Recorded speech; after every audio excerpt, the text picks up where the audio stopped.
Lisa Muswagon is a member of the Pimicikamak Cree Nation, also known as Cross Lake in Northern Manitoba. She picked up the hand drum to pass on the legacy of storytelling. She's on the path of breaking cycles and is learning Cree to teach it to the next generation. Isabel Scribe is a member of the Pimicikamak Cree Nation.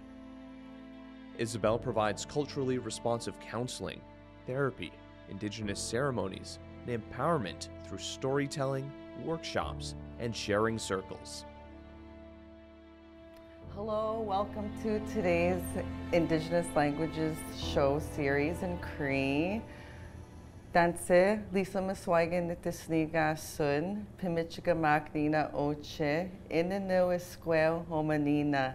Hello, my name is Lisa Muswagon. I'm from the Pimicikamak Cree Nation, and I am a Swampy Cree from Northern Manitoba. And today I will be learning Cree with my mother, who is... Hello, Tansi. My name is Isabel Scribe Tisnigasun, Pimicikamak Uchinina, Inni Skoni and Tisniga Duchin. So today what we wanted to talk about was explain our introduction, because as we tell who we are, we want to say who our name is. It's important to say where we're from, right? And it's important to identify who we are as Cree Indigenous people, as there are many tribes. And this is very important because it also can relate to beading, right? And so today we wanted to share two words with you, beading and sewing. But first, I wanted to talk to you about beading. Now, in front of me here, I have some hats, right? And right now, beading has become not a trend, but it's always been there, and lately with Indigenous fashion, it's been a common item that we've been seeing. Also, if you go to a powwow, you'll notice that the powwow dancers are wearing pieces that are beaded, and so we call these regalia items, right? And so with these items, usually you can tell what tribe a person is through the beadwork, right? And so, as for myself, I am a Nakota Cree. My mother is originally from Northern Manitoba, so a lot of our beadwork that you would see in our home area or in our home community and nation is floral. And so right here in front of me, I have a floral pattern, and I have another floral pattern. And so also I have Nakota roots, which has a lot of shapes in the beadwork. As for the Ojibways as well, they have their own floral patterns. The Sioux style have patterns in Lakota, Nakota, and so every tribe has a pattern of beadwork. And so it's similar to if you like Inuit people, by the tattoos on their faces, you can identify, you know, where they come from. So it's similar in beadwork. Now, traditionally, as you can see, these are, you know, common check seed beads. But in history, what it was you would either use bones, or you would use elk teeth or porcupine quills, and you would actually use items, you would actually use things like blueberries and fruits to dye the beads. Yeah, and so it was a lot of work, a lot of preparation just to do the beading. And also it was part of the traditional clothing of our ancestors. And so beading comes with a lot of time, a lot of preparation, a lot of work. And so I wanted to share that, a little bit of that with you before we get into the words of beading and sewing, because technically this is what this is. We're sewing beads onto these items. When we talk about beading, sewing, stuff like that, cultural stuff. Our tradition was making our own moccasins. My kokum, my grandmother, she used to make our moccasins all summer to prepare us for the winter, because there was no shoes then. So the moose hide she used for our footwear was hide in those days. There was no such thing as shoes until residential school came in our area there. There was clothes that were donated to the kids, and we all had boots, and same as the residential school kids. So it was awkward, but that's when our culture started to get exposed. Like it was no more our culture or tradition like we used to like wearing. We used to run fast too, you know, like that, you know. Things were good, healthy at that time. And then most of the time is beading all summer, preparing for the winter, and this is the outcome of all the things that we do and wear nowadays. It comes from our kokums, our culture, you know. It makes us proud who we are, and it also identifies us, oh, which area are you from, you know, like that, you know. It's very unique way. When you go to a Sundance, you see all tribes, and you practically know where they come from because of how they're dressed, beadwork and stuff, you know. Yeah, it's like that. So it's really good learning lesson and knowledge, experience, and it can give you a livelihood too if you put it to work, you know. It's up to you. Yeah, that's how it goes for us. When I first went to a Sundance some years back, and then people were looking at me like I was the first Cree person in that Sundance way of life, you know, coming from the north. And I braided my hair, and they knew who I was, a Cree. So obviously they know who I was, and I knew these people like Chickasaw and all those tribes, you know, they wear cowboy boots and stuff like that, and signifies how they're wearing their stuff, you know. Maybe just one thing you'll know. Yeah. Or neck earrings maybe. Yeah. Well, even Navajo jewelry, same thing, right? Instead of beads, they use stones. And so they harvest these stones to make the jewelry. So you can obviously tell if you see someone wearing Navajo jewelry, they're going to be from the Southwest, right? And so these items now, how I feel are that our young people are starting to reclaim their culture and traditions through like stuff like this, like beading and sewing, like we said, exposing our designs and showing, you know, where we come from. Like I come from a family of beaders on both my mother and my father's side. So they both came from Norway House and Cross Lake.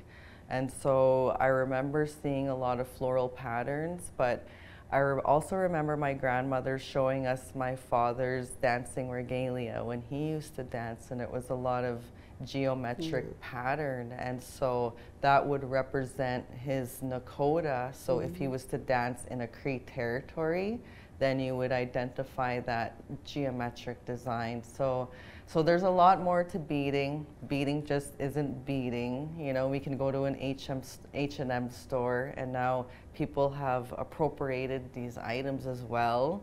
So like, you don't want to go to H&M and buy something beaded for like 18 bucks, right? Or whatever it is. What you want to do is to support Indigenous artists, Indigenous young people and their businesses, Indigenous entrepreneurs, and buy from, there's also Indigenous markets in the city as well. Feel free to go check them out, attend them. You'll see different kinds of earrings, and I promise you, you'll see different patterns because Winnipeg is so diverse. And so that's the beautiful part of beading here in Winnipeg. So when you go to the powwows, that's where you see diversity as well through the regalia. It's okay to buy from like a store, an item or whatnot, right? But it was probably made very quickly and in a factory and very cheaply done. Now the thing about beading is that it's a teaching, it's healing, it's therapy, it's learning, and it's medicine. So lots of thought goes into that, right? And so we're putting our own self out there through our beadwork. Yeah, and it's a gift. And it's a gift, so that's why I would encourage people to buy from Indigenous artists, because it's very meaningful. And like my mother said too, it can give you livelihood. I mean, that piece of beadwork can pay for a bill and pay for, put groceries on the table for their family, you know, and pandemic times are pretty hard, and also students bead too. You know, so it's a good way to have a supplement income, because a lot of people too come from different communities for education to the city, and so people need to make money. Well, back to people that want to wear beadwork and stuff. It's okay, you know, they want to be part of feeling the nice work. Somebody's work, you know, beadwork, artistic, you know. Yeah. And sometimes, in our spiritual ways, we all have a name and a color, and maybe it attracted that color to them, you know. It's like that, you know. Our spirit is so important, you know. It identifies things for us, what we need or want, or what you're looking for, you know. Yeah. That's how it works, I believe. Like, for example, like a war bonnet. People get very upset over that because you have to actually do a traditional ceremony for that, right? And so to have that war bonnet appropriated is really, really offensive in our culture. Whereas beading, like, it helps share the work. You're sharing what's out there, and it's okay. It's totally fine to wear Indigenous beadwork if you're not Indigenous. Yeah. All right, so we should get into the word of, where we want to show you a couple words today, and it is beading and sewing, but let's start with beading. So, in today's time, like I said, we use different use different sizes of beads that are available at the store, right? And so to say one bead to say bead would be mikis. So maybe let's try that word together, Mom. Okay.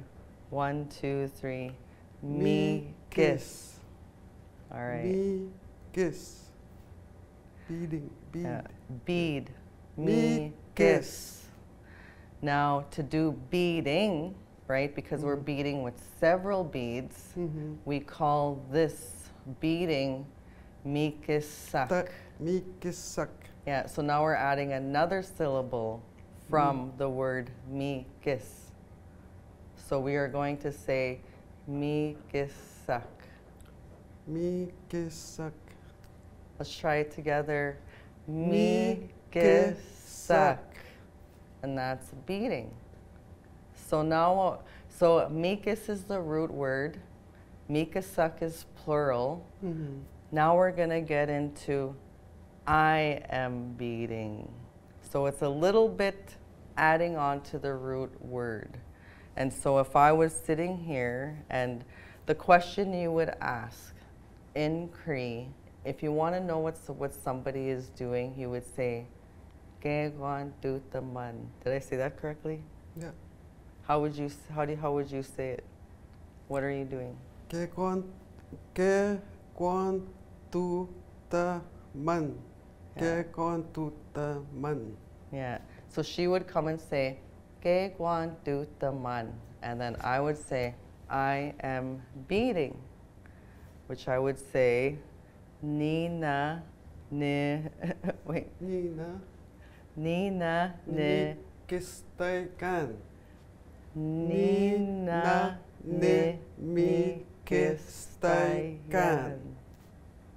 Mikistaigan. Yeah. So you hear the word Mikis, right? We said Mikisuck. Now we're saying Mikistaigan because I am beading. So Nina, Oma, Mikistaigan. No, sorry. Nina, Nimikistaikan, Oma. Yeah.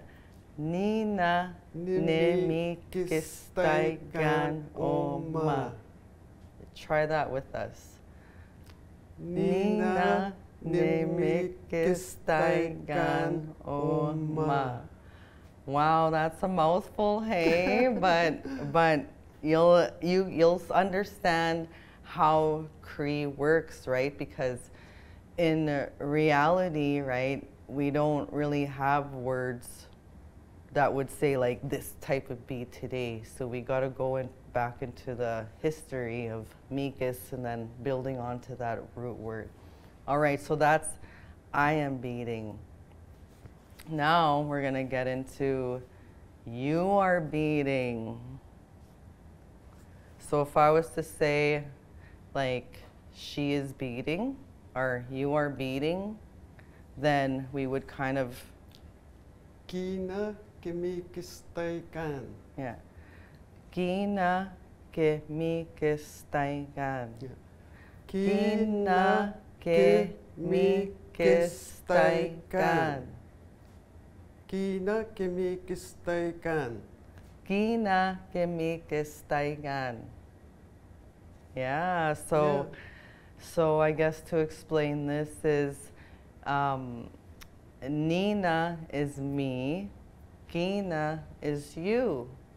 So the first word that we did was Nina ne Mikistaigan Oma, and then you is Gina ke Mikistaigan. Kina, Kimikistaikan. Mikistaigan Oma. Kina, Kimikistaikan.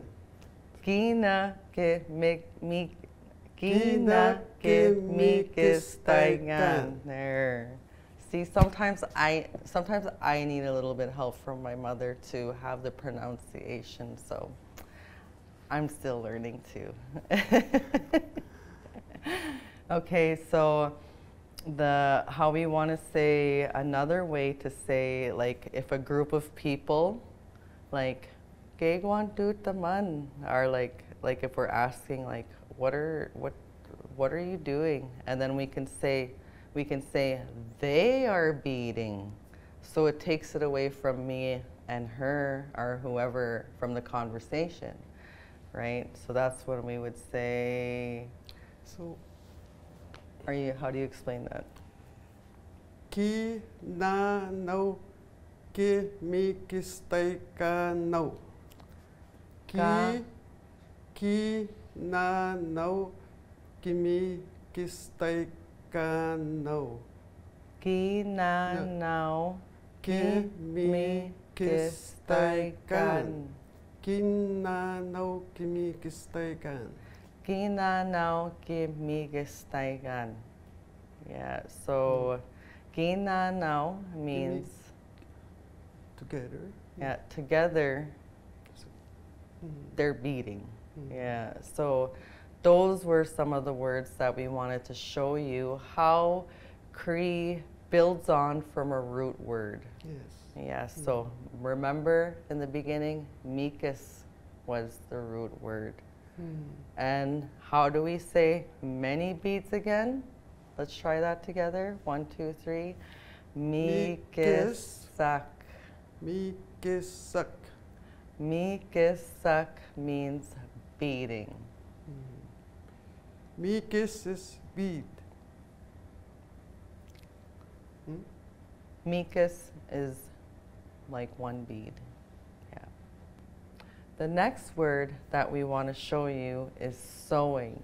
Now, I could have had a big sewing machine out here and I could have done some sewing for you, but we are also sewing when we're beading, right? And so here are some hats. So if I'm sewing some beads on, right? So the word sewing is Kaskasuwin.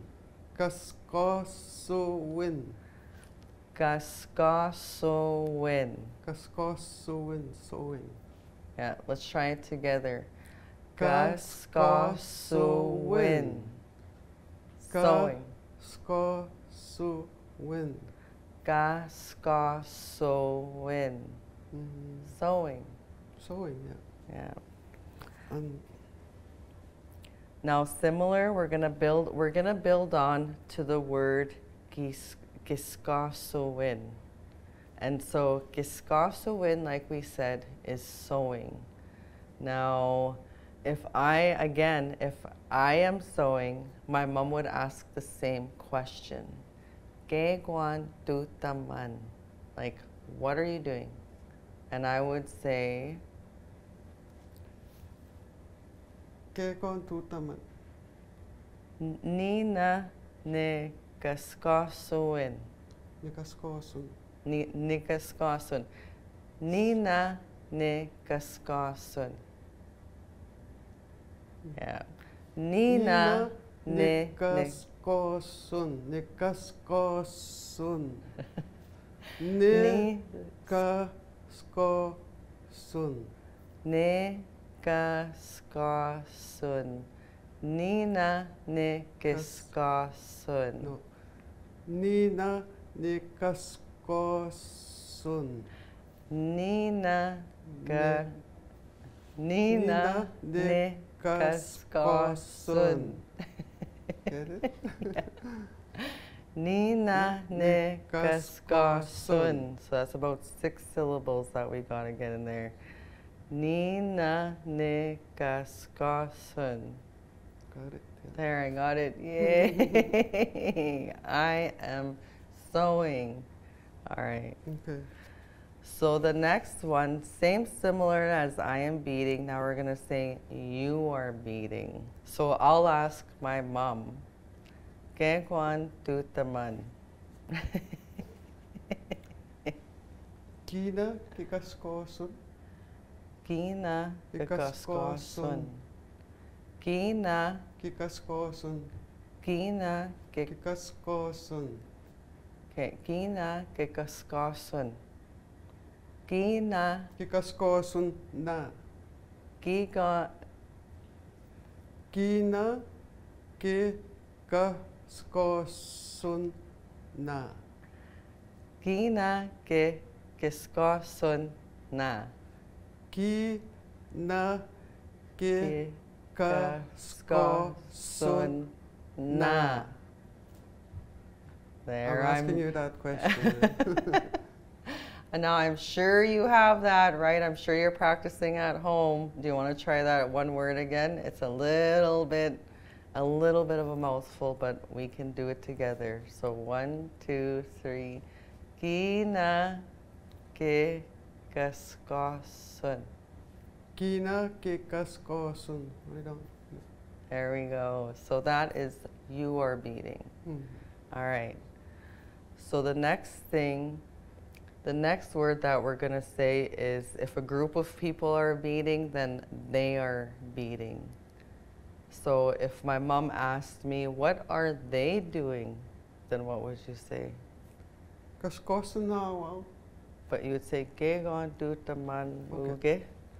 Kekon tutaman. Kekon uke tutagik.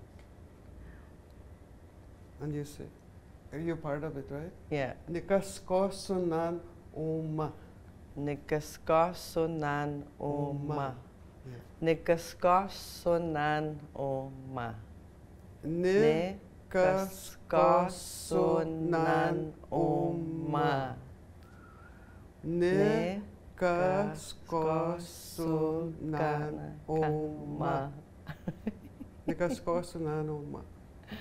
Yeah, and so that is building off Sewing. Kaskasuwin. Kaskosuwin.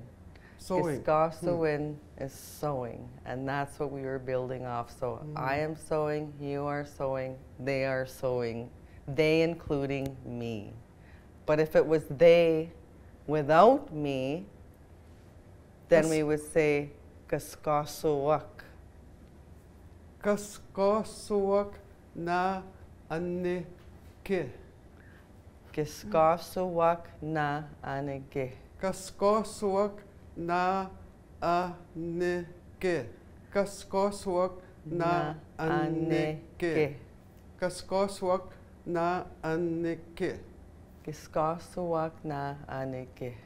Kaskasuwak na anike. Now let's all try it together. Kaskasuwak na anike. You didn't say it right. Kaskasuwak anike. Kaskasuwak anike. Kaskasuwak anike. They are sewing. Yeah. Without me. So those are some awesome words that we showed you today, beading and sewing. Feel free to watch it over and over again, and I guarantee you, as long as you learn the root word, you can start building off, like we can change the root word to other words, right? But you'll see that as you go along in the Cree language journey. So sewing is very important to us in our culture as well. Regalias, everything, even clothing. You know, the way we want our ribbon shirts or colors, you know. It's very important in our culture, these items here, and the things that we use in everyday life, you know. We make it part of it, and we're a happy Indigenous wear. You know, yeah, it makes us feel good. It's our cultural background. With ribbon skirts, I know it was different material prior to then, but our Indigenous people have been wearing skirts for a long time. Prior than that, it was leather wear, especially in the north where we come from. You would see the leather wear with the fringes and the bead work, and it covered all our body from neck to foot, and I bet you wouldn't understand why, but if you look at the climate in the north, we live in Winnipeg, you see the mosquitoes. We spray our city, but up in the north, we don't get sprayed there, so this regalia keeps all the bugs from biting our skin when we were living in the bush back in the day. So it would help us walk through the muskeg. It would help us walk through deep snow. That's why we have the high wraparound moccasins, and our grandmothers and mothers spent a lot of time sewing these items, so, and beading them as well. Yeah. So thank you for joining us today. We had a really great time, and I hope you were able to fit those words in. If not, I encourage you to practice. Cree is a beautiful language. And so with that being said, I guess we would have our outro greeting in Cree that we wanted to try out with you. Okay. Ekusane. Egosane, Kinanaskometin. Kinanaskometin, Awichiak. Awichiak, Oma. Oma, Uta. Uta, Atutamak. Atutamak. So we greet you, thank you for the things that we're doing here. Kusani. Egosane. Hey, hey, hey.